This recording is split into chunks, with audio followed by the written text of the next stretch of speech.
Do not go into these networking events looking for clients.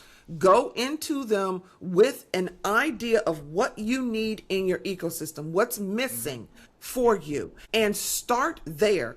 And then from there, you want to have one-on-one conversations. Hey, what's up? Jeremy, the online ads guy here, the founder of Digital Growth Marketing. So thanks for checking out another episode of the show. I just got off the call with Jessica Marie Davis. So she is a guest introduced from when I was with Tonya on her podcast, Plan Like a Boss podcast. Shout out to Tonya. And then, yeah, this lady was all about, not just focusing on the online aspect of things, especially not just doing social media. And she has like deep history with like digital marketing, was a consultant, pretty much touched every part of digital marketing before she started writing this book and starting her own business. So this episode is for businesses who's a bit tired of just doing things online and wants to talk about like what else is out there, how to do it better, how to improve on it. And she has an offering that will help you as well. So really good back and forth conversation, I would say. And then I just purchased a book as well. I think that there's aspect of my game that I'm not looking at holistically. So yeah, hope you enjoy this episode. Check it out. Talk to you later.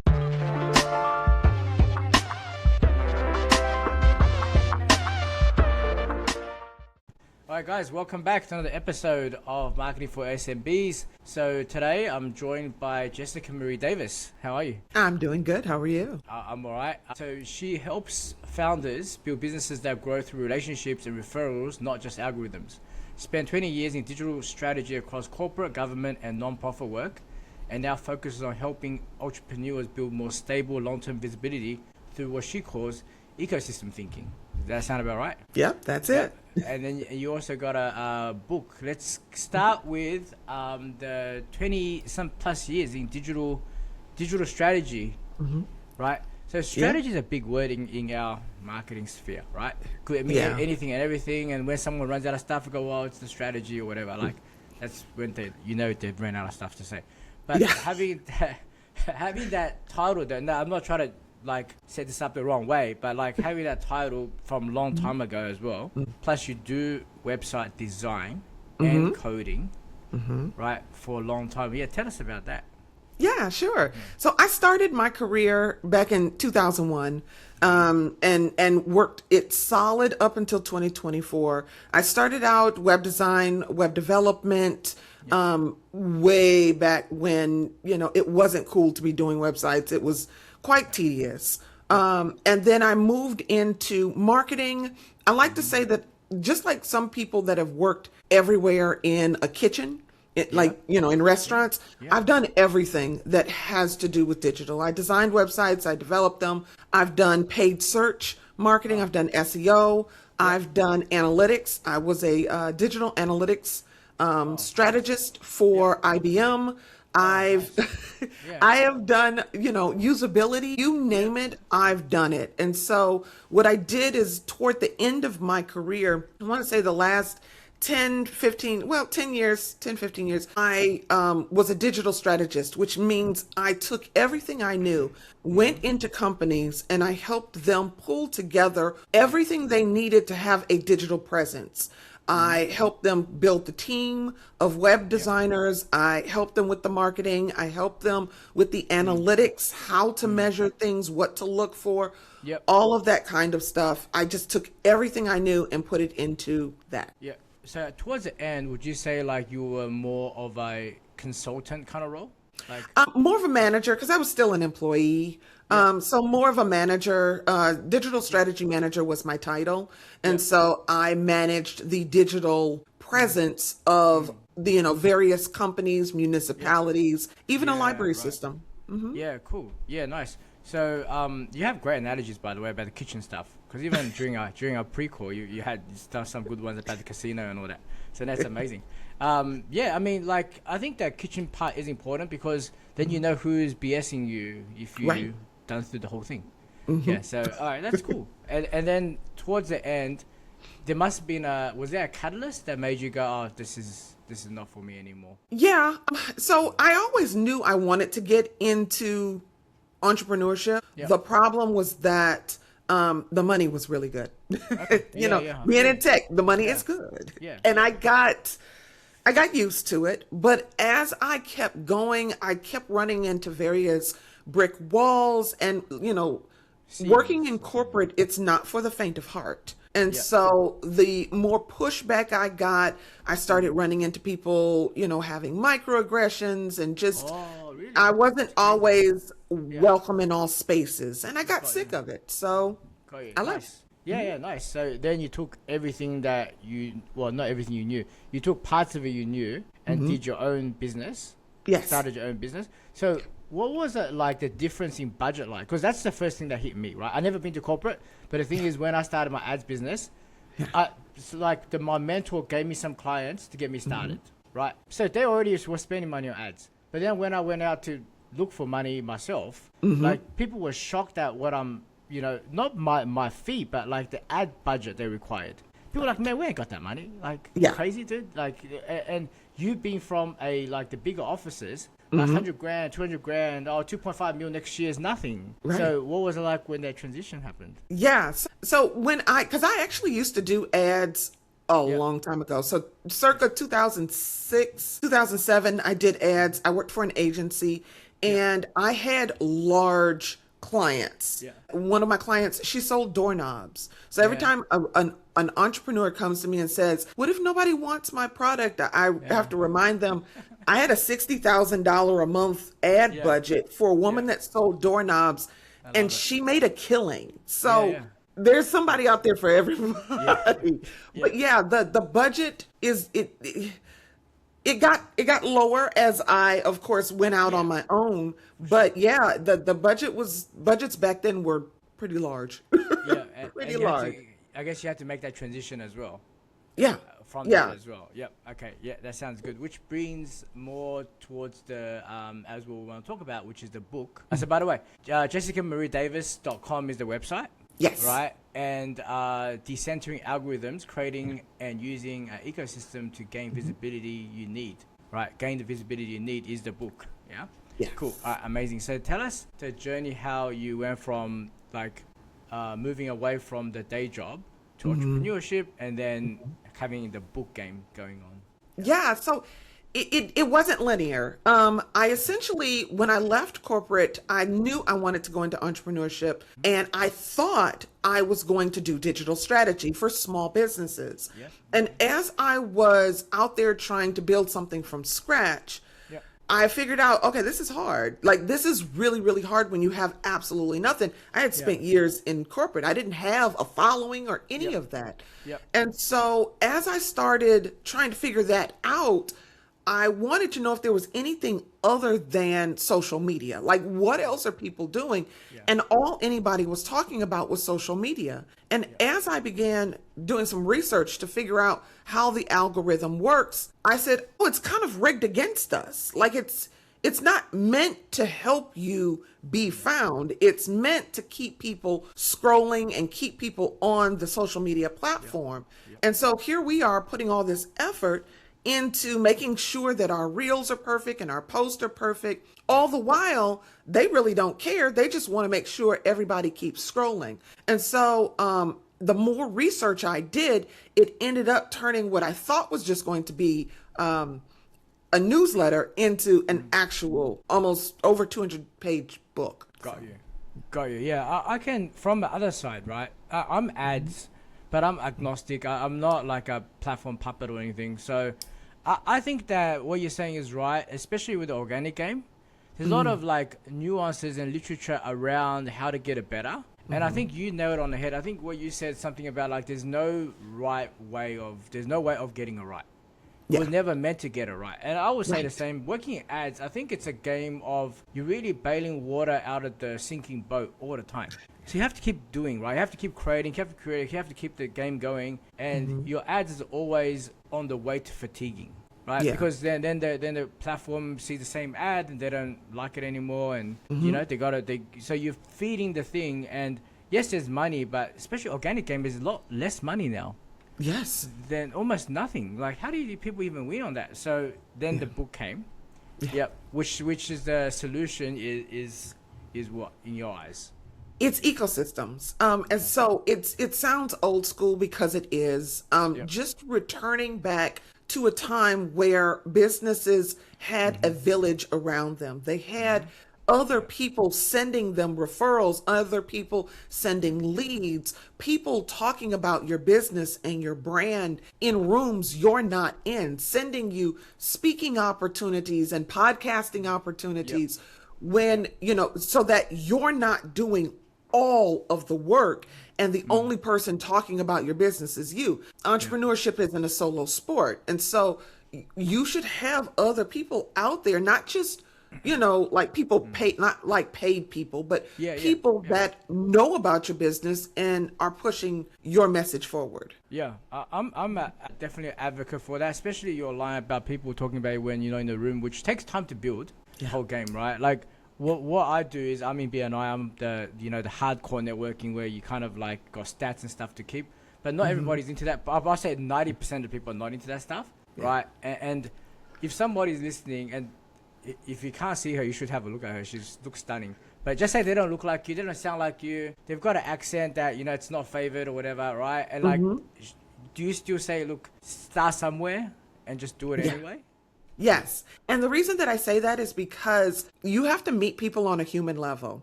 Yeah. It is, if Jeremy, if you send me somebody, because you and I have met, we've talked before, I trust you. And if you say, hey, Jessica, I need you to check this person out. You said you were having problems with your finances. Here's my finance guy. I'm going to give that guy way more weight than if he sent me a cold email. Yeah. And so if you have those relationships with people, and I'm going to say it's the right people, because you mentioned, people maybe not feeling comfortable or, having a heavy accent. The thing is, do you believe in your product? Because I really genuinely don't care where you come from. If you've got a really cool product and a really cool message, I want to know what you have, and I'm going to put you in my ecosystem. So when I hear your target audience talking to me, I'm going to say, oh, let me tell you about somebody I know. Because that's just kind of how we are in the entrepreneurial community. Yeah, definitely. So I think that what the insight I got out of that is, I think have something that you built first. Like, don't go out there with an empty plate, right? Have something, like, come up with something that you can talk about, right? And then find a way to package it, I would say. Because you have hills that I don't know what the analogy is, but like you have hills that you will die on. Right, that the algorithm is not for you. So I'm not going to invite a person here if you go, oh, networking is good. Like that, everyone knows that already. But so once you have something to say, then go out there and start spreading the message, I would say. Exactly. Cool. All right, amazing. And then one of the concerns I have when I go out there and networking before is that I don't want to sound salesy, and I know you feel the same way, right? But at the same time, I don't want to get friend zoned. Whereas, like you're not asking for a sale ever. Like you're just sitting around, they're kind of using you for free advice. That was one of my previous concerns. And I think people think about that, even if they want to be reciprocal. Because you think back, man, I'm out there, I'm not with my kid, I'm out at these meetings, they're talking about dogs, I don't have a dog, you know what I mean? Like, what do you say to people about, like, when they start thinking that way? I tell people all the time, first of all, start at a networking group. Always start there. It's easy. It's an easy reach. But two, don't go into it looking for clients. Do not go into these networking events looking for clients. Go into them with an idea of what you need in your ecosystem, what's missing for you, and start there. And then from there, you want to have one-on-one conversations. You can feel people out, and there is a level of discernment that you have to have, which is a skill that you'll learn as you're networking. But you do have to have a level of discernment. So as you're speaking to people on a one-on-one basis, you can do coffee chats, you can do, just regular one-on-ones. You can get an idea of what it is that they need. You can even just ask them, what are you looking for? What are you looking for? Exactly. And then they'll tell you. Yeah. Okay, cool. All right. So that's your kind of thing for like the discernment. Discernment is massive. Discernment it's a big skill, and I think that's I think you've hit the nail on the head there as well. So going back to your book, right? Because I know it's going to be more than just that. Like what else should they expect like getting out of the book, do you think? If they got the book, yeah. So the entire purpose of the book is to give people an alternative to algorithms, and not saying don't use social media. Chapter 13 is all about social media. Yep. What I'm telling people is there are alternatives. You do need a mentor. You need a mentor. You need somebody in your corner that's supporting you, that isn't requiring you to pay for their time, somebody that genuinely wants you, to get out there and make it. You do need media contacts in your pocket. When things happen in the world or in your country, and you have it pertains to your industry, you need to be able to reach out to your local reporter and say, hey, I've got a comment or I've got a quote that I can give you. Or they need to be able to call you and say, hey, such and such is happening in the legislature. Do you have a quote you can give me?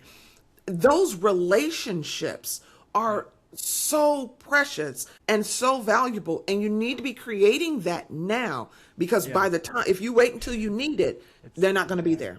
Oh yeah, I like that. I haven't done that, so I will get the book. I'm gonna figure it out. I'll get the book because I read the previous chapters and we talked about it a lot before we done this interview. But I'm gonna get the book and I'm gonna look into that part of it.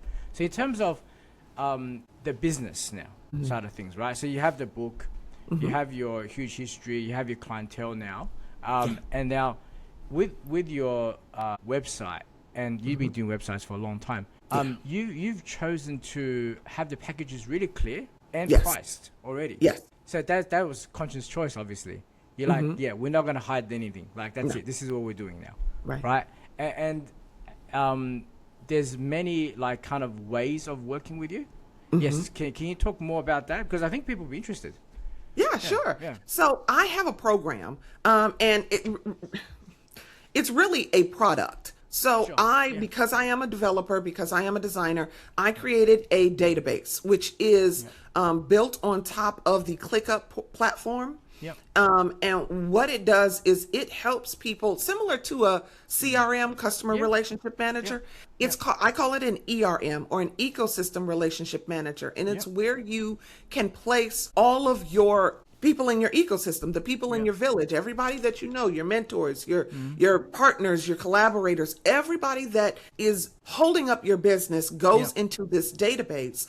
And so I've divided it out where, option one is I'll just help you build an architecture around your ecosystem. What do you need? How do you contact these people? And then the second option is I build a custom ERM for you and do the architecture. And then the third option is you get the architecture, the custom build, and I work with you for 8 weeks to help you begin building out that ecosystem, but also learning the discernment, learning who you need to, helping you, let's go on a coffee chat. Okay, you'll come back. You'll tell me how the coffee chat went. What would you do differently? So I kind of help people, especially people that are introverts. Yes. Because that's hard for a lot of us. And so to have somebody there to kind of direct you and turn you is valuable. Yeah, for sure. I mean, I think the human touch here is super important. You do have even when you're building, I think the middle package, you do have like a day of conversation with them, right? Yes. To completely building it. And the last one is the 8-week game. Yes. Where you kind of like almost like you are a coach to them. Because a lot of things, I would say, I have a coach. I would say that a lot of time at the start is you removing those old belief systems. Yes. Right? And you'd be like, oh, this happened when I was, this age. It was a waste of time. Say, nah, come on. Don't worry about that now. That's gone. Exactly. You're in a different place now. And then over 8 weeks, I think whoever wasn't into it should be based on you, like if you were helping them. Yeah, and I want to talk about the other thing that you're doing, the next thing, the exclusive thing. Remember that project that we're talking about? Yes, the society. Yes. Yeah, the society. Oh my goodness, that's not coming out until that's coming out in the beginning of 2027. Oh, okay, all right. So we've got some time. Yeah, and I am opening up the wait list, and essentially it will be 250 slots for. This is for established business owners who have been, everything has been working for them. So this isn't for, folks that are struggling to get it to work, but everything's been working, and they are looking to get in a room with other people of a certain caliber, and they want to be introduced on a regular basis to reporters and to conference hosts and to very important people that can get you in really important rooms. That's what this society is going to be. Yep, amazing. Okay, cool. So for the newer business owner, well, I should say for business owners who are looking to do more of what Jessica's talking about around the the ecosystem building game, right? They can go on the current packages, right? Yes. Pick one that fits with them. And what's it like working with you? Because they probably got a feel now, but what's it like working with you? Is it still you? Like, is it you at the helm kind of thing? Yeah, I don't have a team. It's me. And I'm doing that on purpose, and will probably always do that. Being a web designer, web developer, I'm a WYSIWYG. What you see is what you get. Yeah. So, I do push my clients because you need to believe in your business 25% more than I believe in your business, and I'm coming at 100%. So if you won't do the work, and it is work, this is not easy breezy, sit back, just tell me what to do. It's a lot of work, but it's the long game. Yeah, for sure. I think they'll appreciate that too. I can relate to the part where you guys, you need to believe it 25% more than me. Because sometimes I'm there, like, I'm more passionate about the guy's business than he is. You know what I mean? Like, are we doing this or what? Like, is it your business or mine? Exactly. Like, amazing. All right, you got to tell them again where to find you. Like your channels. Yeah, absolutely. So website is jessicamarie-davis.com. I love my name, so I kept it. So it is, I'm on LinkedIn, Threads, and Instagram, and it's all _Jessica Marie Davis on all the platforms. Amazing. And she responds quite quickly and really promptly as well. All right, amazing. Jessica, thanks again for coming on my little show. Awesome. Thank you so much. All right, thanks. Thanks, guys. Bye.